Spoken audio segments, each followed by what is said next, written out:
There we go. Go. Camera 1. So you have two cameras. Camera 2. I got it. It's there. This is a lot. This is pretty cool. Oh, somebody's coming in. ¿Qué pasó, mami? Está colgado ahí al lado tuyo. ¿Está colgado? Sí, ahí mismo. Sí. Go lock that. No interruptions.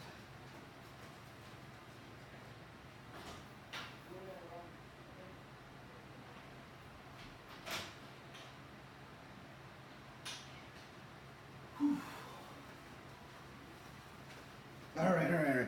Enough for the anticlimactics. Let's get this started. It's gonna probably go for like an hour. Okay, no problem. 5 seconds.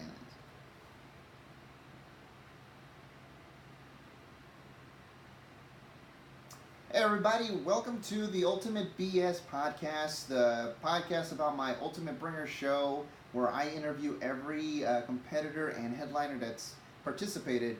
With me today I have Chris Villalta. Hey Chris, how you doing? Good. I'm one of the people that lost on the competition. I am sorry that you lost, but the audience chooses. Yeah, it was fun. Yeah, you liked it? Awesome. It was a fucking brutal... It was like, we were talking about that last show. It was just like nobody wanted to laugh. It was probably the roughest real show I've done. Yeah? In terms of like an actual audience. Because open mics are usually like that. Uh-huh. It's different when it's actual people. Yeah. Why are you even here then if you're not going to buy into this, you know? Yeah. Yeah. How did it feel being up there? Honestly, I think I had an okay set. Uh-huh. But I really was really combative, I think. Uh-huh. I was, when I'm not sure of myself, I tend to cave. Okay. And when I cave, that also means like I get mean towards me. Uh-huh. And then people just start going instead of going haha. So it's like I watched the video. Like, did you watch it, the one that I sent you? yeah. Yeah. I looked like you were doing an okay set. Like, people were laughing. There was still stuff like Yeah, I that. thought it was a fun set. Yeah. I was a little jealous though because I was second up. So like the show people didn't know if the show was gonna be rough yet. Yeah. You know? And then as more comics started going up, we realized, oh yeah, this is real. Yeah, it's not the best. Yeah. And then that's when Ben, which I thought was building his set, when he started doing the crowd work and everything. Like, he was in the prime position to do that. Like, yeah, the show's gone, so now it's just shit on it. Fucking shit on it, dude. Yeah. Like, how did that feel for you though? I know, dude. It was. I couldn't see you afterwards, and I wanted to. I know. Did you leave like right away? Yeah, I walked my mom to her car. Okay, that was your mom. Oh, yeah, cool. that was my mom.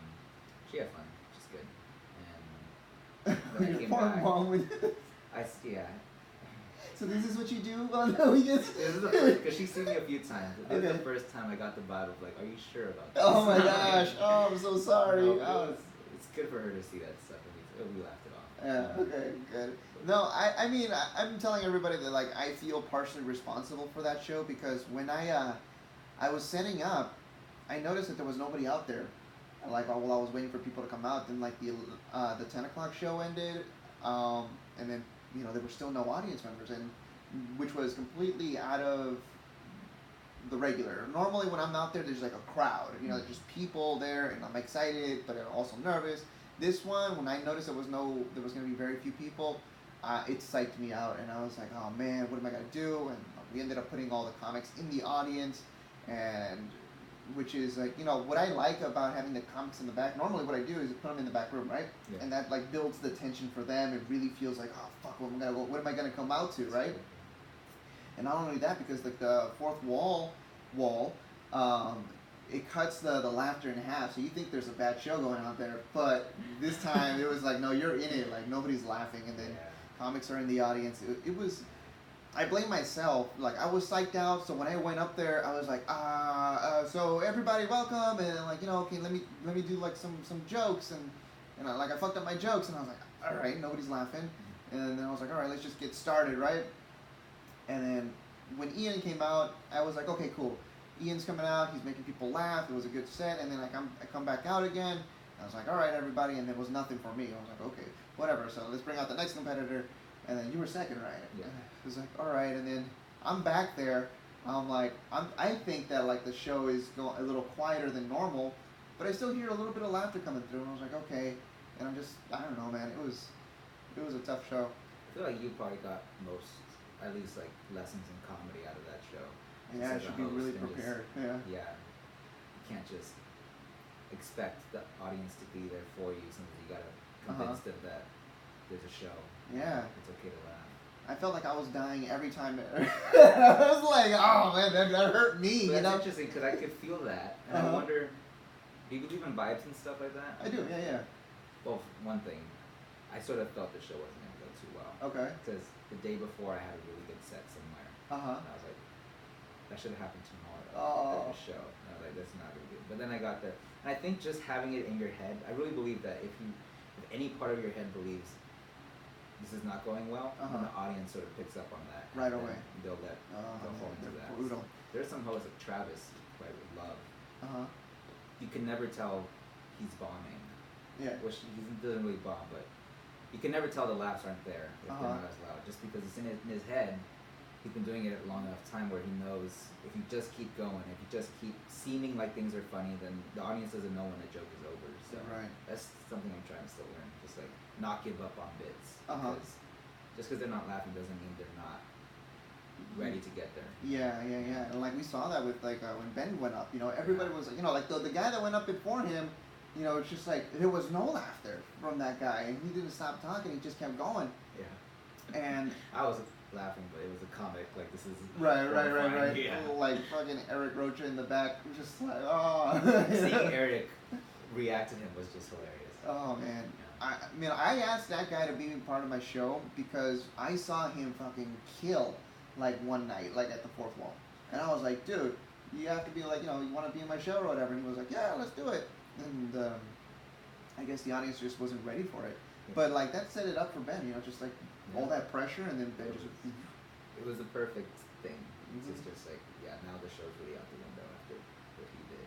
Yeah. But there's a difference between like killing at fourth wall and killing in front of an audience. Because fourth wall, the mics, there are times where I've done really well with jokes that I know would not go well with a real audience, like the real vulgar stuff that you can only really do with people who are desensitized to pretty much everything, which is just comics, So yeah, sometimes it's risky.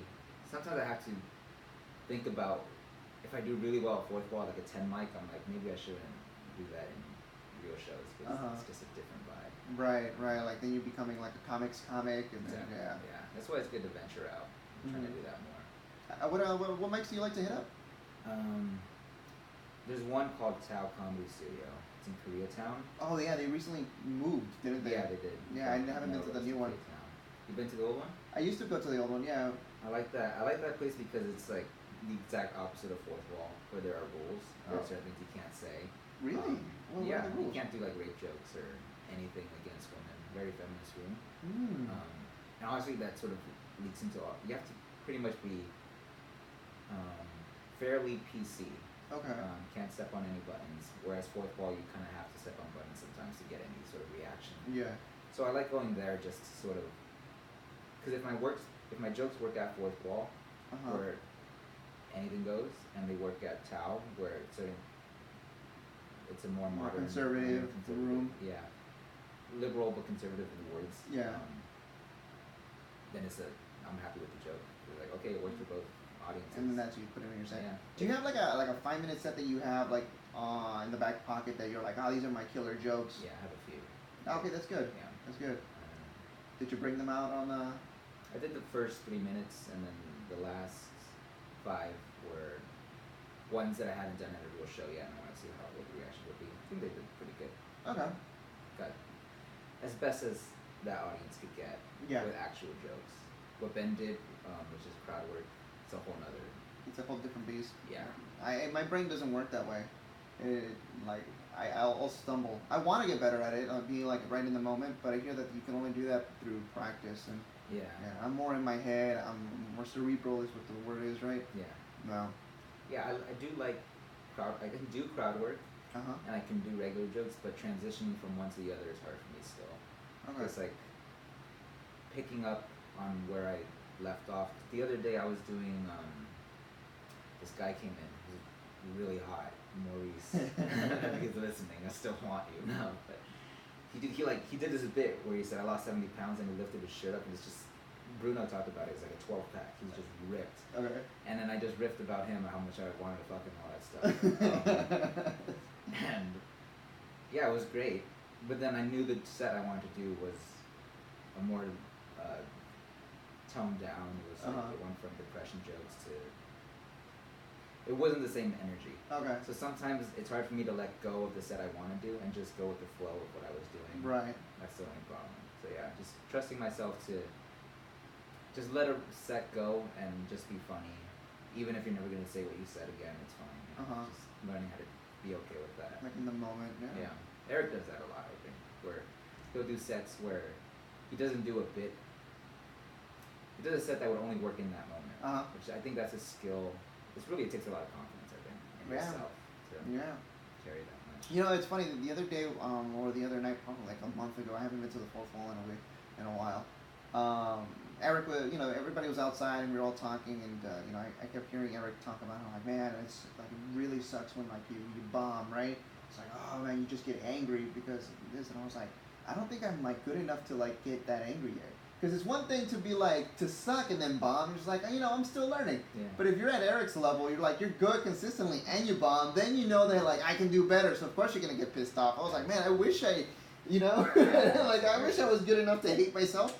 Oh, that is so funny. That's a great mentality, yeah. I remember, I think that does happen to me, where I do get frustrated when I bomb because I know how good I can be. How long have you been doing it? Let's see, probably.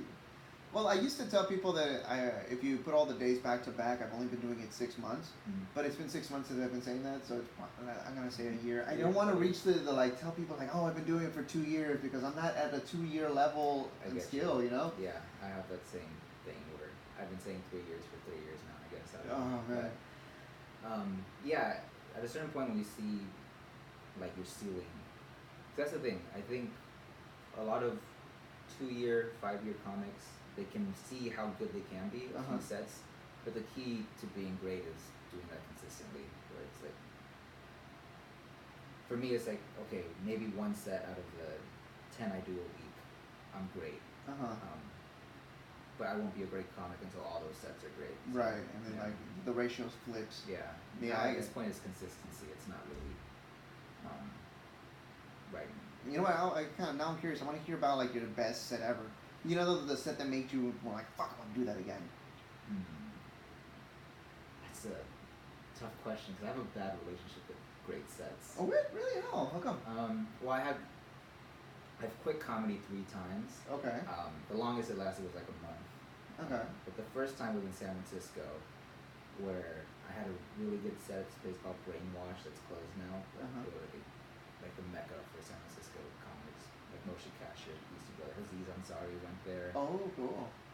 No, not Aziz. Let's just say it was Aziz. This is gonna sound so funny. Let's just say it was Hassan Minaj. Okay, Hassan Minaj. I'm so fucking, oh my god. I'll edit it out in post, people. You didn't hear that. Hassan Minaj, the other brown guy, he went to the closing one. No, when his Netflix special dropped, Homecoming King, he went and did a set over there. It's just a cafe that's a laundromat and sells beer. It's really cool. But I had a set there, and I did this one bit I've been working on for a while that I knew was really good, and it killed. And for some reason, I just got angry. So I was like, that was. Sometimes I'm convinced that my jokes aren't really that good, and if they work, I just get angry at the crowd. It's like, why are you laughing? It's a weird psychology thing. I don't know what it is. No, but I kind of get it though. Like, if there's not a bad joke and it just really kills, and you're more like, it's like you guys are just laughing. You're not really laughing. It's you're too not, easy. Yeah, I didn't earn this. Yeah. Make me work for it. And I have that sometimes at Tao too. They're just too nice. I don't really feel like I work for them. It's funny that like the couple times that I've been at Tao, I come out with my raunchy material. That's why I don't know that that there were rules. Yeah, you gotta pander to it. Yeah, and what do you call it? It kind of like throws the audience for a surprise. But like I've been lucky enough that there've been like 2 regular people, that somebody brought or whatever. And if I make those people laugh, I'm like, okay, fine. You guys are comics. I don't expect you guys to laugh. Yeah. You 2 are my audience. Yeah. It's interesting like where you try to find validation. Like going at the fourth wall before the new chairs came out. I used to listen for the creaks in the chairs. Like if I said a joke and I heard the chairs are laughing and it's like, okay, that's something. Like it stirred enough, like, oh, I gotta change positions or whatever. Yeah. A chuckle like is the actual like laugh in like a real club. So I'm like, all right.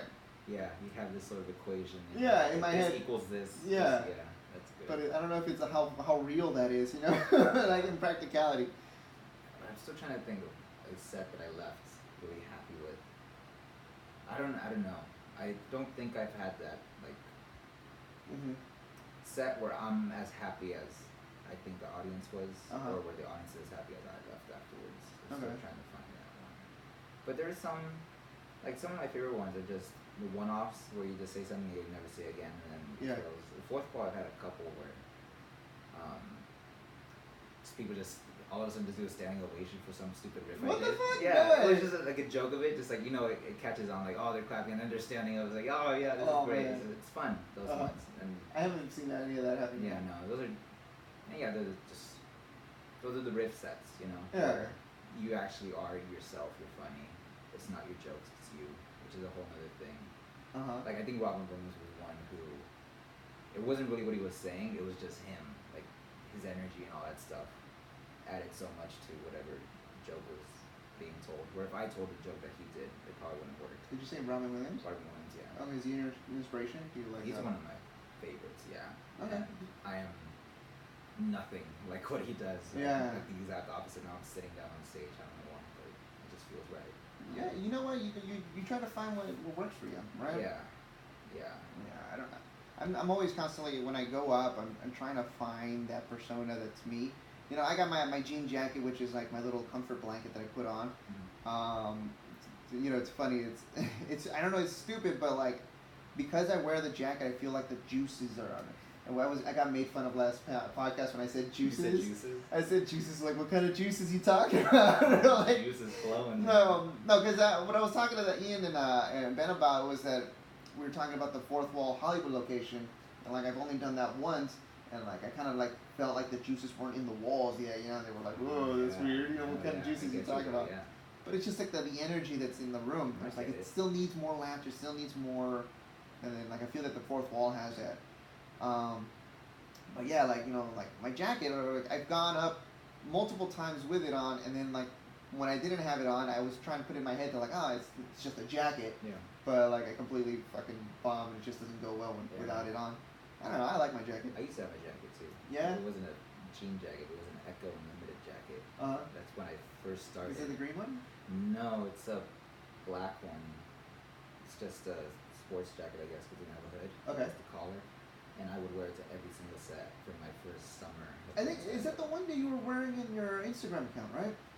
The only one picture you have of you. No, that's it's a sweater. Okay. It's different. I still have it, but I don't wear it as much.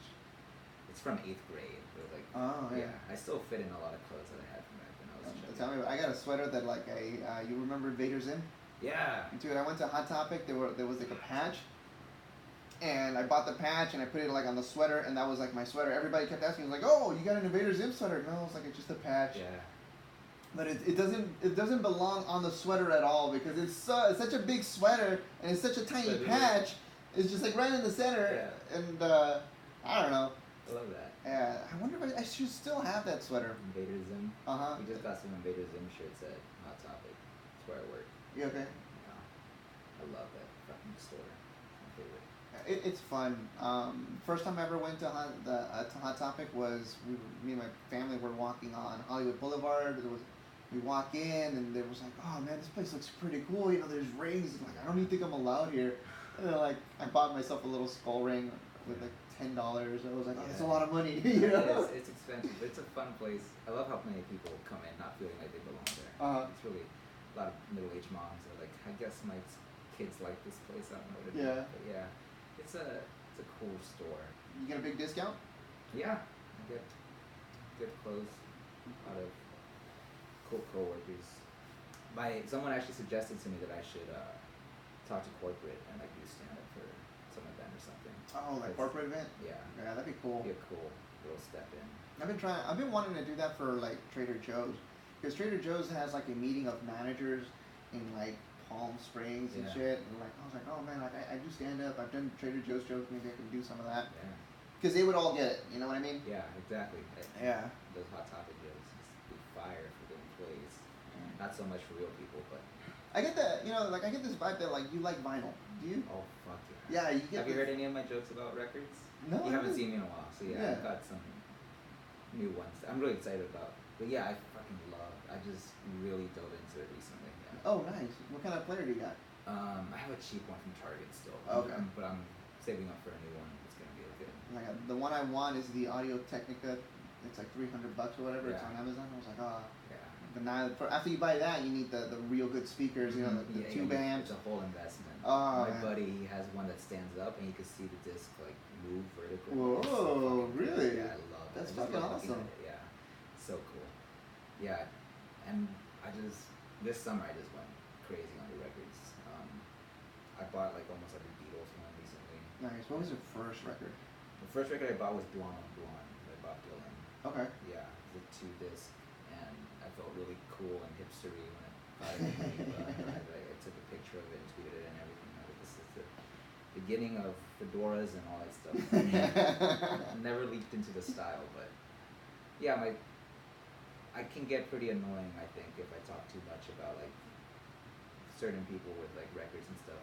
I get weird into history and all that stuff, but yeah, you have records? I only have one vinyl record. It's the Amber record by 311.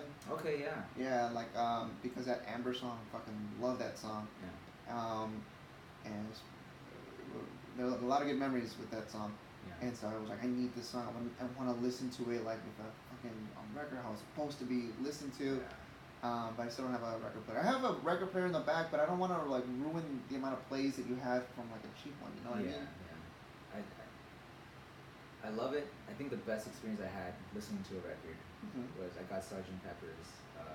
Oh, nice. And I got really high, and I put it on, and I just hugged the record and just like faded out for the whole thing, and then it was over, and I was like, looked in the mirror, I was like crying apparently, and I was just like, I didn't even know what was happening. That was the best. A thing that happened recently too. I did shrooms for the first time maybe a week ago. Oh wow, what was that like? It was really good. I got what I wanted out of it, I guess. How deep did you dive? I don't. Did you do the hero's dose that they call it? What's that? I don't know. I think it was like 3 grams, I guess. Okay. It was just your average one, and the bad part was the first 2 hours nothing happened.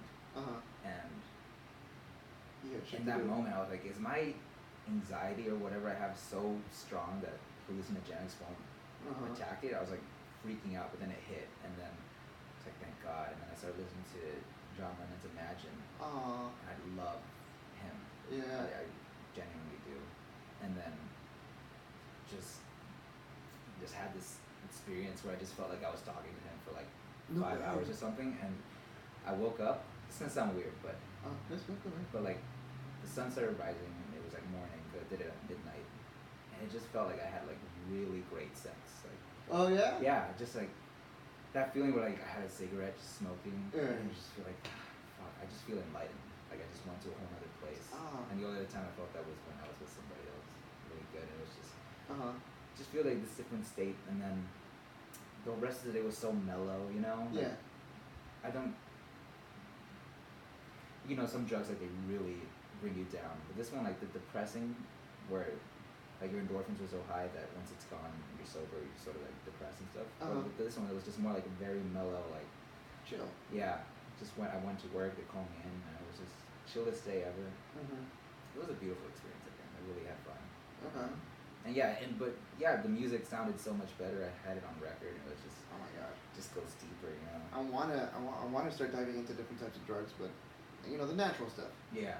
And but like I've heard about this, you know, I don't know, I guess I'm kind of a pussy, man. I'm like, I want to do the shrooms, but like I hear that you can really get into some deep dark corners of your mind, and it's just like 2018 was such a shitty year for me that I feel like I'm not in the right headspace to really dive in. I'm gonna like fucking discover some shit, you know? Yeah, It's true. It's the same with stand-up. You know, you go in thinking anything bad, you'll probably end up bad. Yeah, I don't want to do that. I want, like, I could do it by myself, but I'm by myself, you know. Yeah. Which I should probably do, but. I did it by myself. Yeah. Which they advise you not to, but. Did you look at yourself in the mirror as they said? No, I can barely do that sober. I'm not do that. It already looks melted when I look. It's just terrible, but. No, I did it. I looked online just to Reddit just to see any tips, just like what might happen if you do it alone, especially at night because it's like scarier apparently. But really, I don't know. I'm just in like a really good place right now. Oh, that's good. Pretty. Things are happy, you know. I'm not doing anything I don't want to do. So yeah, I thought it's either now or never. Yeah. Because I feel like next year I probably won't be in the best headspace to do that. So right now I'm just sort of enjoying everything for the summer. That's good, man. To get started. So you got a lot more courage than I do. I guess, but I mean, it's just really I was just desperate to try. Yeah. To expose myself to that stuff, you know. Because right now I'm really because for so long I have this little bit between 1 through 17. I barely did anything. Like my life was really boring, and now like I don't want to be boring anymore. I just want to try a bunch of stuff and have a life worth talking about on stage. You know, I started stand-up when I was 17, and when you start at 17, the most interesting thing about you is the fact that you're doing stand-up at 17. Yeah. And so all my jokes were like, I'm 17 and I'm doing stand-up. Isn't that weird? But it's like I had nothing to actually talk about. Yeah. And for a while, I just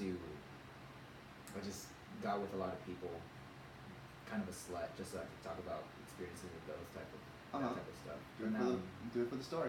Yeah, exactly. That's kind of what my whole life is now. Because honestly, I would just sleep all day looking to have something to talk about. But yeah, now instead of people, because that involves emotions and stuff, I'd rather do drugs and try it. See what like that. comes out of that. Yeah. You know, it's funny like where we find I want to say inspiration, but just like how we like really like dive in. You know what I mean? Yeah. I think my favorite explanation of how you do is what Joe Rogan said once. It's like you're on a stream, right? And then you're like on the main stream, but like, you know, there's different little rivers, so maybe you go to the little river over here, explore what that's like, but you're like, oh no, let's just get back over here to the main thing. It's just like you're really like that, like on an ocean and just like floating around and seeing what hits, what sticks. Yeah. That's what it's all green lights, I guess, is what Pete Holmes called it. Just like don't say no to anything. And I sort of do that now, because for a while I like writing songs too. Okay. And poems and all that stuff. And for a while I stopped, partly because I played too much guitar. The month that I quit stand-up, I just went to start writing songs over in San Francisco. But I got tendonitis and I was like, oh, can't play for more like an hour, and I stopped after that. Where does that tendonitis hurt? Where does it hurt? Elbow, tennis elbow. So right there, yeah. It's bad form, I guess. And also like lack of stretching. Yeah, well I played for like 8 hours or something. Like oh shit, okay, never mind. Class, that's just soreness, dude. It's not I tendonitis. just go extreme.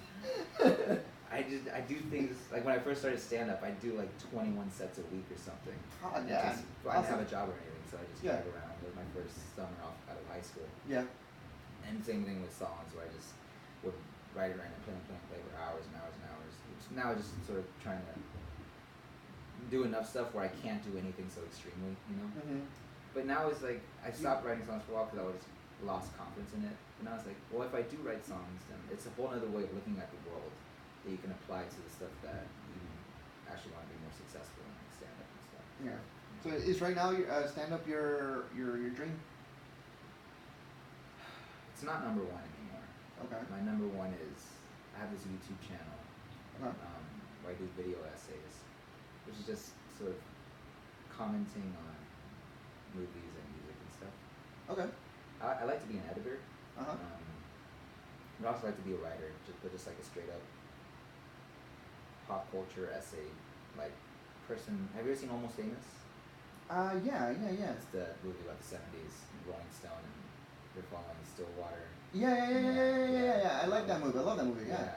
And there's a line where Philip Seymour Hoffman, he talks to the kid who's trying to be a journalist, and he says, you're going to go out with these bands, and they're really cool. The one thing you can't forget is that you're not cool. You're the writer, you report what other people do, and you talk about how you reacted to it. You're sort of you're giving a voice to normal people that don't actually discuss like what they think about music or something. You know, you're expressing their feelings for them, but you're not the person that's evoking those feelings. Right. That's up to the rock stars. You know, you're not a rock star. And I feel like when I do stand up, I'm sort of trying to be the rock star, you know? Mm-hmm. But I know deep down, like, this is gonna sound sad, but I'm like I find a lot of comfort in this idea that I'm not cool.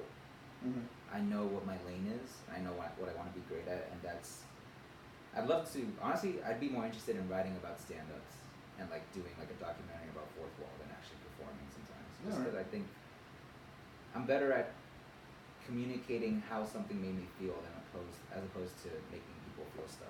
Okay. Laugh. Yeah, so that's sort of my dream right now. And so you're working on this YouTube channel. Yeah. Which, by the way, tell the audience. Yeah, I do it with my sister. It's called Film Switch. We've been going for. The picture of the paint. Yeah, I like that picture. Yeah, we did like a little photo shoot, and we haven't released too many pictures of that yet, but we have those in case. Mm-hmm. And yeah, we just talk about movies, you know? We had one that went kind of viral. It has like 600,000 views right now. Oh shit, no way. It's about Creed 2. Okay. We're making a little money off of it. Nice. So yeah, and it's growing every day. Every day we get some subscribers, picks up. So how often do you post? Every other week. Now I'm just sort of watching every movie that comes out for the week and doing a review and putting that out as fast as I can. But yeah, we usually have a video minimum once every other week. Okay. And is it like already edited video with like you don't ever appear? I'm not on any of them. You're just like the background voice? It's like a legit thing because we filmed a few where we were in it, but my sister and I have the same problem where how comfortable we are with being on camera varies from day to day. Okay. So like, especially when I have to edit it and look at myself for hours, it's just torture. It's just a self-esteem thing, body image issues and all that stuff. I get it. Like right now, I'm like thinking about like this gut right here. I was like, I shouldn't have worn a tight shirt. I was like, this is the only one that was like available. I was like, oh, people. Oh, good. Like the camera's not catching it. Yeah, exactly. I'm like fucking shiny too because I'm fucking sweat. Yeah, I wear black. Make sure that the sweat doesn't show. You know. Yeah. Stuff. Yeah, I know. Ladies and gentlemen, it's like 100 degrees today, and it's like fucking what 8 o'clock. Oh, man. Yeah, it's hot. This is part of the thing I miss about San Francisco.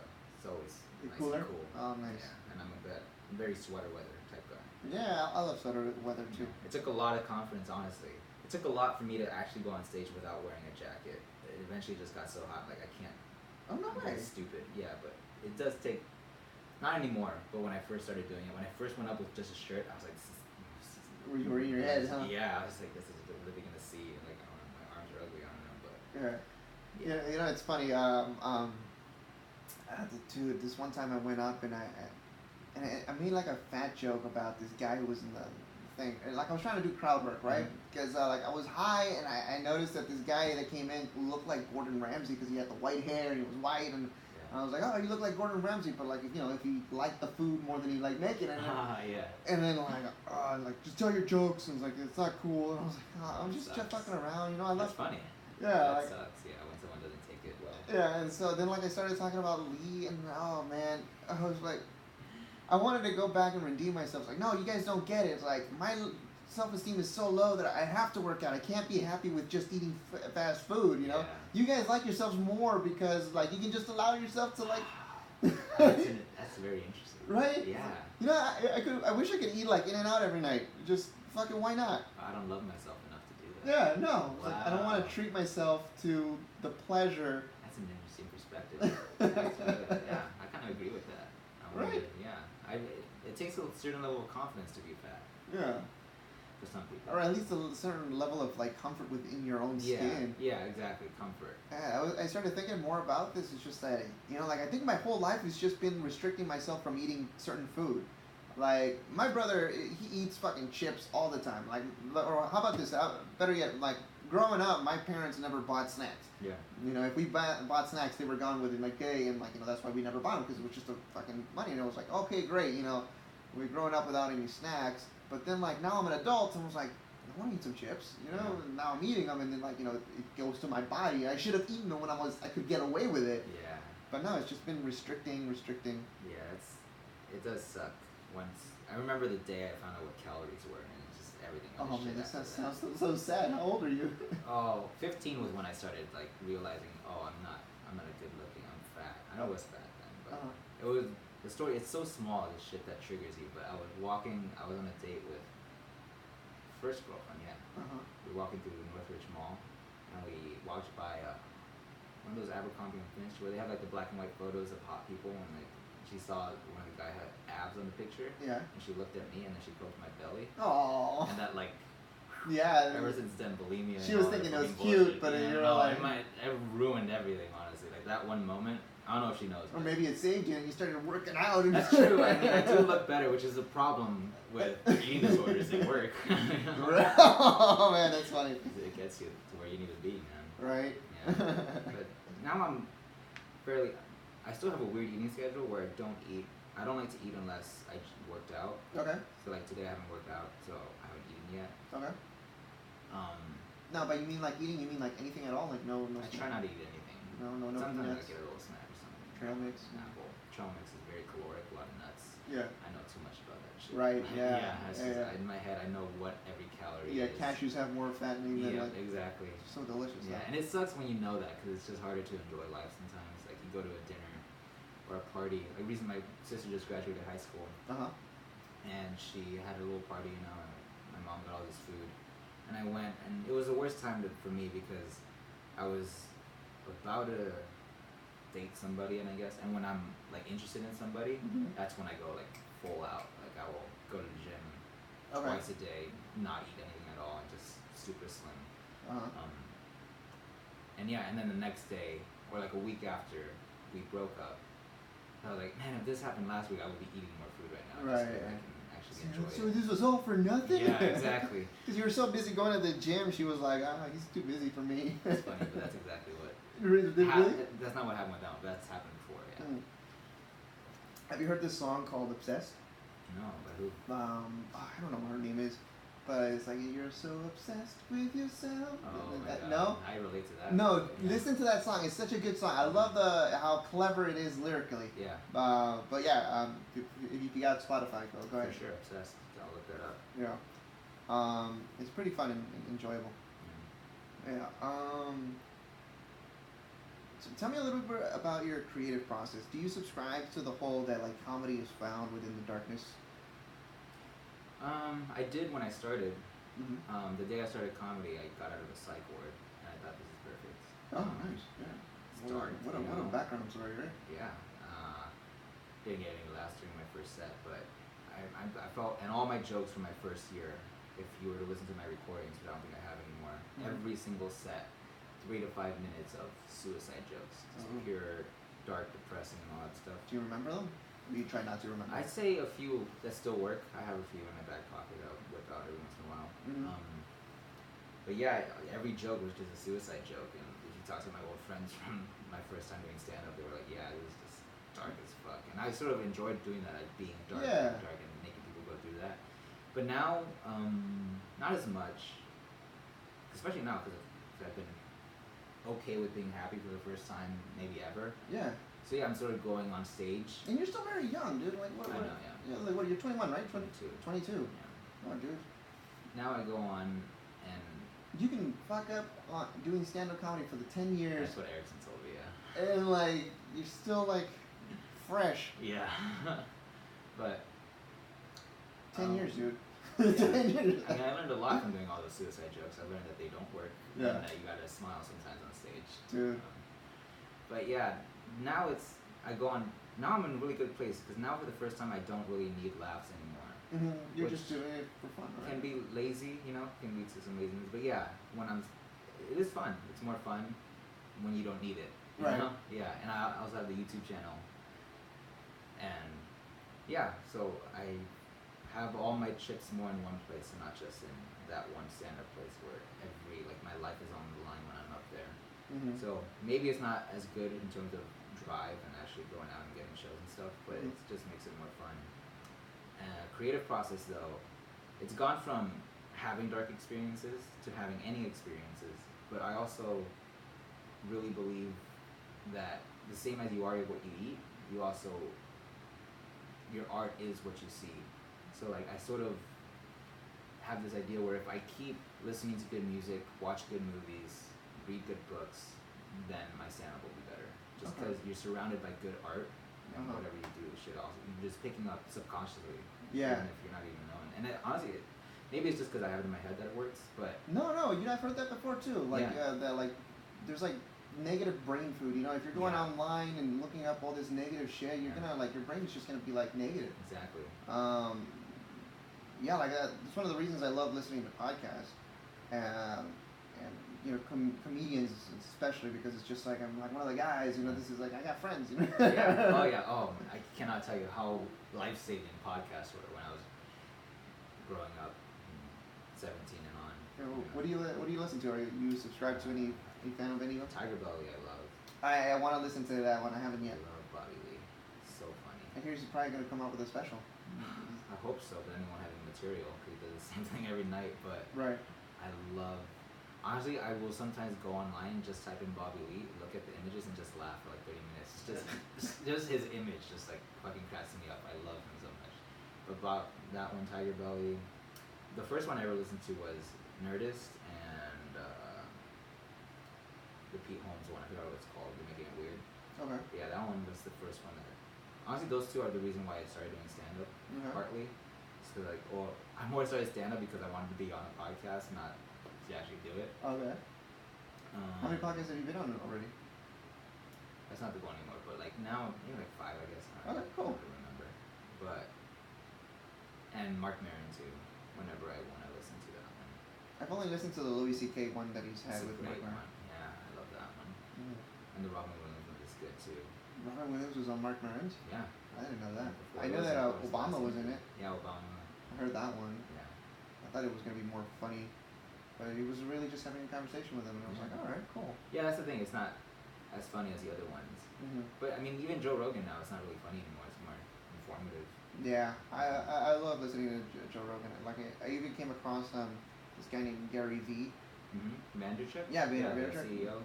Yeah, so I've started now. I'm listening to him so much, and like one of the reasons I'm like so like go get her up with the fucking podcast is because I'm like I need more content, you know. Yeah, that's the building more things, just having more things that can possibly hit. Makes it easier to work on stuff, I think. Yeah, but you know what sucks though is that like it's a little depressing that like the amount of like ganas or the amount of like energy and motivation that I've had on like building my bringer show is like I wish I would have put all that energy into my stand up. You know, like there will be nights I come, like I gotta write, so I turn on the laptop and I knock out while I'm writing. It's just like, but here I'll be fucking posting shit and like working these things out, writing emails, and it's like, man, why can't I just use all this energy into the thing that I really want to do, which is like, you know, doing stand up.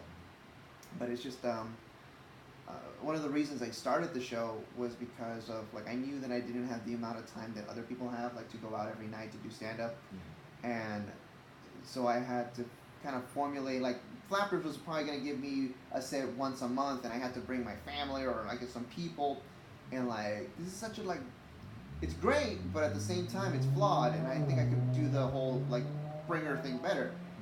And so I came up with this competition where I'm like, okay, you know what, I'll host it, and then I'll have a 5-minute set in front of everything, a real audience that people bring to me, and at the same time I get to provide value to the other comics because they have an audience to work with. You know, and I think it's a really cool idea. I think you're doing it way better than Flappers. But I also think maybe like your lane is revealing yourself to you, because you even posted on like the updates for the show. You said that you want to bring like a new host or something. Yeah. I think you're just like maybe like a super great producer, you know? Maybe. The fact that you work on it so much shows that you like it. So, like, you have great ideas. Yeah. You know, like I was driving and I was thinking like, what is it that I want? Like my ultimate goal with comedy, what is it? Do I want to be like as famous as Bill Burr? I was like, no, I can never be that good. Like even if I started now, I would still have to, you know, double time it. And I'm like, I'm a dad and like I got life, So I was like, okay, what would like be my ultimate happiness? So I was like, if I could open up a comedy club like in Hawaii or something, right? And it's my comedy club. It's making revenue. People are coming there, providing entertainment, and I can just go out and do like a set and be funny. Yeah. It's like if I can just be funny, I'll be happy. Yeah. And so like it's an easy, it's a more attainable goal with the amount of free time that I had. If I had no kids and I had like like a different like life, I would probably be out there every night and probably pursuing it as hard as everyone else. Yeah. But I have to like really change my perspective. I don't know. It's a journey. I think it's good though, because sometimes, like for me, I do have a lot of freedom and time and everything, because my life hasn't really started yet. I haven't had anything to keep me from following my dreams. Yeah. And yeah, I guess one problem with that though is you sort of just don't follow it as hard as you could if you had something lighting that fire. Yeah, which is at this point it's sort of I have to. I put obstacles there for myself because I know the people I know are too nice and they won't do that for me. Like my parents raised me like really well. Okay. Like always super supportive and all that stuff. Which is great, but it's also like, well, that's not how the world is. And yeah. So I sort of like went out to college and sort of I lived in my car for a semester. I didn't have to. I was like, I got to do something to experience a little bit of hardship. And even though the hardship is simulated, it's basically like I think it was Emerson that lived out in the woods for like a year, but it was actually just a cabin right next to his regular home with his kids and everything. So it's just bullshit, but just to do a little bit of something to experience. Like a controlled chaos. Exactly, controlled chaos. It's great. You have, okay, this is weird, but I did want to point this out, that you have pretty good, like, you're a cool writer, I think. Like your Instagram posts, the way you word it for the Bringer Show people, I think it's really cool. Oh, you think so? Yeah, compliments are like, wow, you actually really thought about this. Well, thanks, man. Yeah. I wish that my writing skill would translate into my audio skill. Like I sometimes I found that like I could probably have a better conversation chatting with somebody than I can ever have in person. Can I tell you, I have that fucking problem. So I was seeing, it was the first time I did dating apps, and I was on Bumble, and I was texting this girl for fucking 3 months or something. Okay. And when you text someone, you become a different character. Yeah. From the like writing. Casanova, just exactly. And as soon as we met, I realized I cannot live up to what oh I my gosh. Yeah. And it was just, it led to a lot of trouble between us. But yeah, it is weird when you write and you can't match what you write. Yeah. For a while, I had that problem with stand-up too, because I would say I am the worst plate for my jokes. Like I'm not presenting it right. I'm not appetizing. That is a very poetic line, though. Yeah. I got it from because I heard this thing where someone said blue plates are unappetizing. Blue does not make you want to eat. I don't know why. Red is where it's at. Red, yeah, exactly. I'm like, I'm a blue plate, and these jokes are actually pretty yummy, but I'm ruining it because I'm the one telling them. And I still sometimes I wish we could go back to the days where we sold jokes and stuff. So like, I'd love to sell all my jokes. I don't really want to do anything, But yeah, and now that's the same with dating too. Whenever I'm texting someone, I sort of have to consciously not be too, this is weird to say, but impressive or anything, because then I know I can't match it in real life. But does some part of you kind of think that like it's in there, it's just like you wish you could like bring it out? Like, yeah, I guess so. A little bit, right? Yeah, I mean, because it literally is you. Like when I write or whatever, I'm like texting somebody, I'm like very eloquent and like I don't know what the words are, but it comes out very streamlined. But then like when I want to talk to somebody, it's just like I stutter over it, and like I don't know if it's because I'm like bilingual that like sometimes I have more access to the Spanish words than I do the English words, and like I'm just like struggling which word. Yeah, code switch and all that. Yeah. It's a weird divide. When did stand up start being your thing? Did you always want to do it, or? No, this wasn't a thing that I wanted to do since like a very long time ago. Let's say the story goes that I was doing everything that you were supposed to do. You go to college, you get good grades, like straight A's and shit, like high GPA. You go to college, you fucking, I'm not partying it up, I'm not doing any of the things, I'm still living from home, commuting to Northridge. and like really letting life pass me by because I had always been told that the women will come later. Just become successful first, and then your dreams will be realized later, and that kind of created like a lot of like loneliness. I wouldn't hang out with anybody. I was just very isolated, and so from that loneliness, I wanted to be in love with somebody or have somebody, and then not having any game. I just said yes to any girl who would have it, and among that, I joined the salsa team to get some confidence, to learn how to dance salsa, and it was great. And then from that, like my baby mama, she contacted me through Facebook saying like, oh, I want to learn, and I was like, oh, I need somebody to go dance with. Like I didn't have the confidence to go by myself, so I was like, okay, let's go, I'll teach you.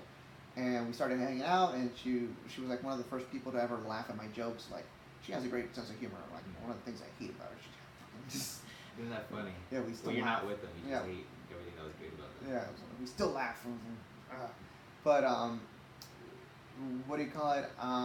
From there, we're together, and then a year and a half in, like I got her pregnant, and then it was just like a life-shattering moment because like my whole life, since I was little, as long as I can remember, my mom would always be like, if you ever bring somebody pregnant here, you're fucking out of that house, and like really instilled that like in my head because she didn't want that to happen to me, and then it didn't happen to me until like later. So I'm 25, and my kids are born, and I'm like, okay, like I didn't graduate college, I have 1 unit left, and I'm like, am I gonna go back? Eventually, but first is parenthood, do the things right, and then it took me a year to propose to her because I didn't want me having the kids to be the motivating factor for proposing. So then I proposed on my birthday, and then after that, not even like a few months later, it was like she also was going through that whole like I don't want to be a parent yet, and like this is like my life is like who am I? What am I doing? And so we broke up, and that's when my life was like, fuck, what's going on now? I'm a single dad, and like we're not together, and like part of me was kind of like excited for like this newfound freedom. I'm not with somebody, but at the same time, I have to be a dad, and I'm like, what am I gonna do with my life? And I was depressed, and it had been months since that I was like in this state. That like at work, I work at Trader Joe's at the 4 a.m. shift. I put on the Louis C.K. Pandora channel, and it was the first time I had laughed in a very long time. But it was like that, like, oh my god, I can't breathe. It's just fucking hilarious. And like to this day, I still say that like Louis C.K. He saved my life through comedy. And then like from there on, I just kept listening to comedy every day. And then eventually there was this like talent show at work.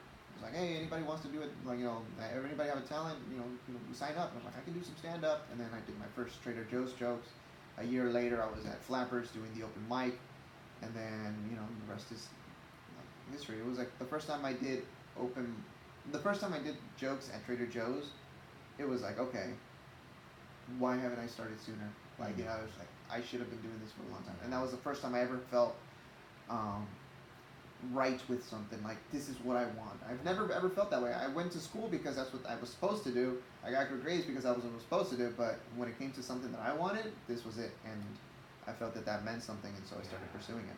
I relate to that really hard. Yeah? Because I did that first part, same exact shit. Went to school, didn't date, didn't party, got the best grades, Yeah.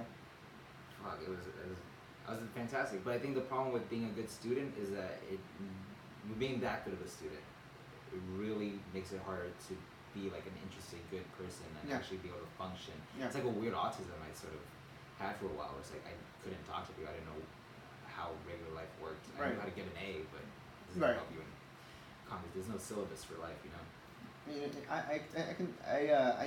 I say that I'm a socially awkward extrovert.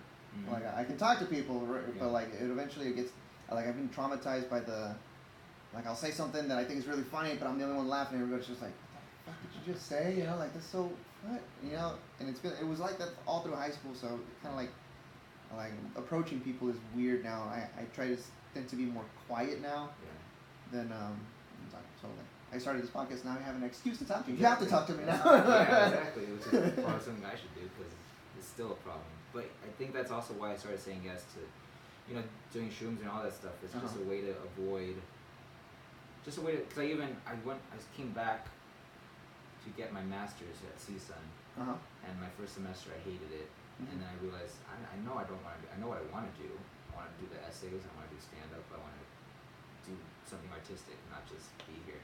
So I dropped. That's the first time I said yes to myself and said yes to pursuing something and going off the beaten path. You know.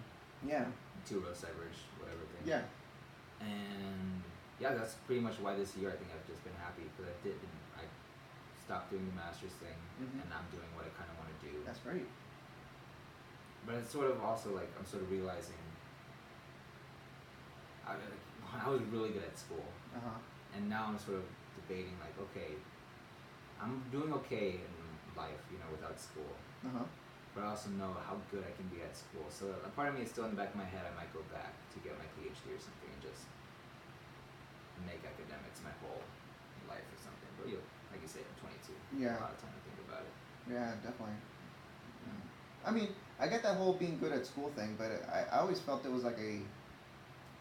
It's kind of like how when people say like, "Oh, you like good up on stage. I can't do, I can't be up on stage. It's so weird, you know."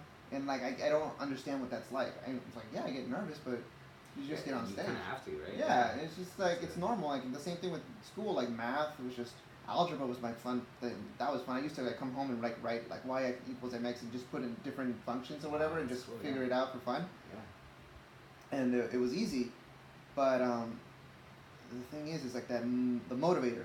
The like back then it was like you have to go to school, so that was the reason why I went. Yeah. What I like about you saying that like you're really good at school is that like what I hear more is that like you're really good at doing putting in work is what I'm trying to say. Yeah. And so what I would say to you is like if you have this YouTube channel, like put the work into that, and you'll find the you can do like for example with my show is like I can put in the work. I'm like, I can be disciplined and at the very least, record 3 episodes, Yeah. Yeah, and it's just like, okay, and then you start seeing the merits of your work. That's true. It does. I sort of lost it a little bit, but I can be a hard worker. Football helped a lot with that too. Yeah. Did you ever do sports? I did soccer, yeah. Yeah, football helped a lot, and I still have like a coach screaming in my head whenever I'm not working as hard as I can be. It's a good thing. It's just finding the balance between working hard and having a life. Yeah. Which also takes some hard work sometimes. Like for me, having friends, I didn't realize how much time it took to like listen to other people's problems and not just be in my own head all the time. I remember the first time I had like a fairly serious relationship. It's like, this is kind of exhausting. I can barely handle my own rants. I don't know how I can deal with somebody else just going off about how much they hate the world. Right. Yeah, so learning how to balance all that stuff with being independent, I guess. Yeah. It's part of growing up. Well, that's great. Have you thought about like doing the microdosing with the mushrooms? It seems like a lot of work. Yeah, it's like taking daily vitamins. Sometimes I'll be on it for 5 days. But it's the same thing with why I don't diet anymore or anything. I just sort of found a amount of food. Like I used to count calories and everything. It just made eating food a chore. Right. Yeah. Yeah. So I don't want to think about it. Yeah, I try not to. Even the gym. I go to the gym almost every day, but I don't really go with a routine. I just sort of do what I want to do and make it a habit, not make it something. Yeah. I don't want to make things chores anymore. Yeah. Do you have like a fitness goal? No. No. You don't want to get that dick root. Maybe.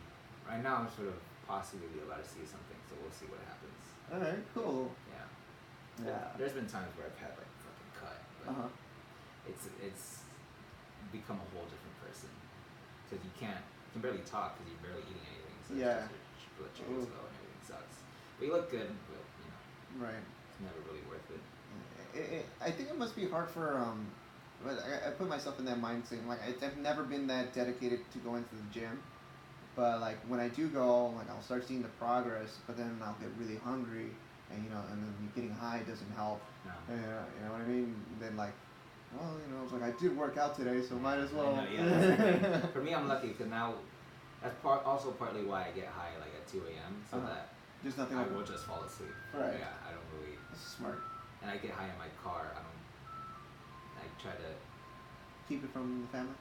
Well, no, it's fine. But it's just if I'm in the house, then I will like go and grab and I just ended up falling asleep in my car. So it's basically like I'm falling asleep, living in my car again. But yeah, I got a whole system worked out. That works for now, but I don't know if it's actually sustainable. Yeah, what I was thinking earlier when you said that, like, if I don't work out today, then like I won't eat. Yeah. It's like, oh, just tell people you're intermittent fasting, you know? Yeah, like, I'm just intermittent fasting. Just other words to excuse. That's really all it is. It's nice if you use big words to describe. Yeah, exactly, to describe depression and low self-esteem. Just finding other words for it. Oh man, this light is starting to get really hot. We're both shiny. Yeah, I know, it's bad.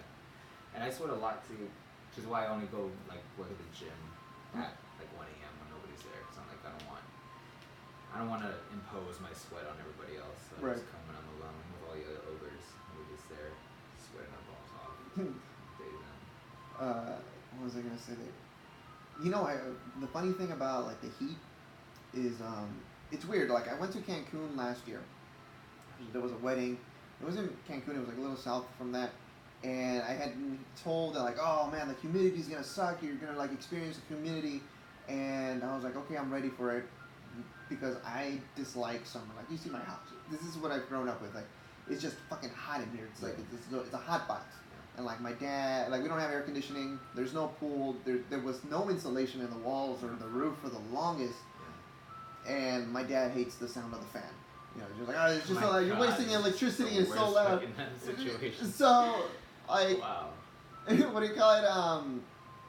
Fine, now there's like a little bit of insulation, but like I don't like summer because it's just so fucking hot. I would prefer like the cold weather. It's just cooler.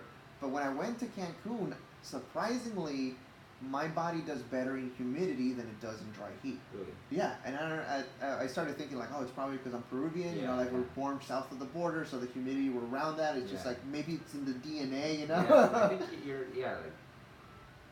just get sticky, but you don't like drip or anything. Yeah, no, but like in the dry heat, I'm just like sweating. It's cool, yeah. Gross. Have you ever been to Peru?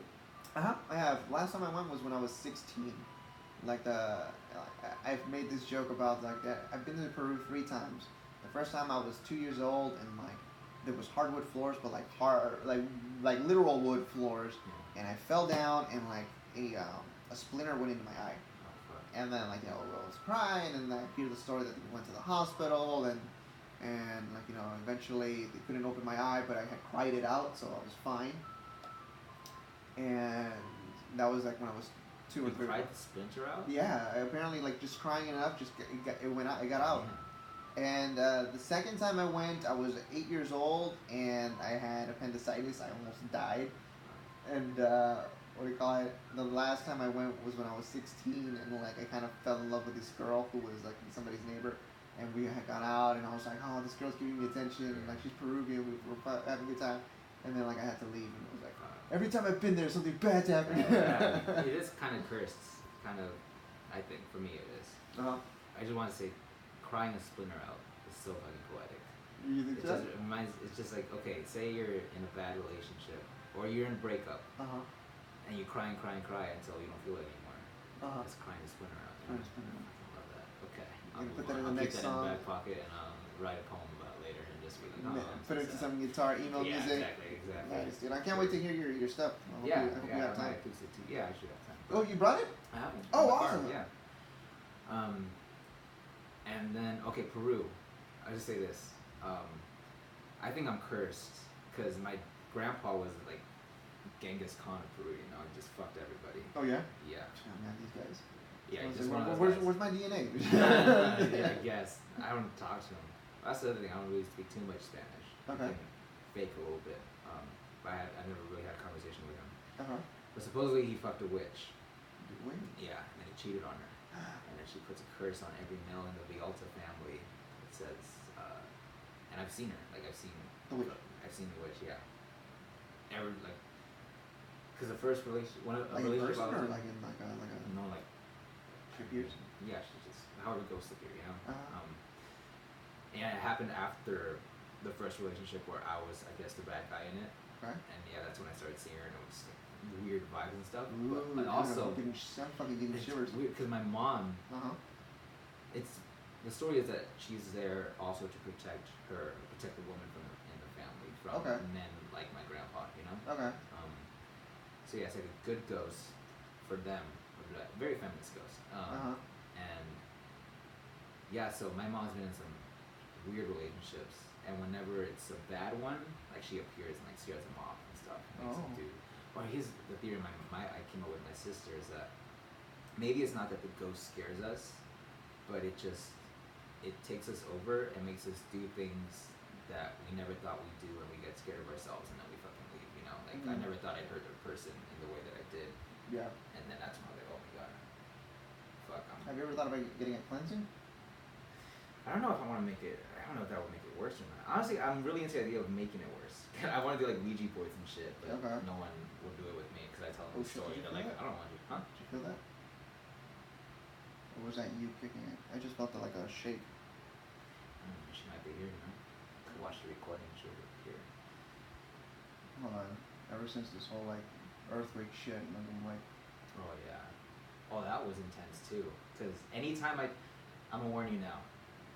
Anytime I talk about this ghost, weird shit happens. So the most recent part, okay, the first time I was talking with my cousins, a blackout happened. Second time I talked about with my cousins, a car crash happened. Because we live with this pool, we have a view of the freeway, and we saw it like fire and shit. It was intense. Yeah. Most recent time it happened, I was talking to them, and then my sister and I, we went to go watch a scary movie, Midsummer. And then I went to the gym, usual like 2 a.m. time, and I leave. And I got followed home by this car. I don't know who they were, but like I got home and they parked in front of me for like 20 minutes, just their lights on. I was like, fuck. And then they moved and they drove by my car really slowly, eyeing me, and then they parked somewhere else for 20 minutes, and they parked behind me for another like 30 minutes. I was just stuck in my car till like 6, just like, freaking out. And I only had 1% battery on my phone. Okay. It's like I have one call.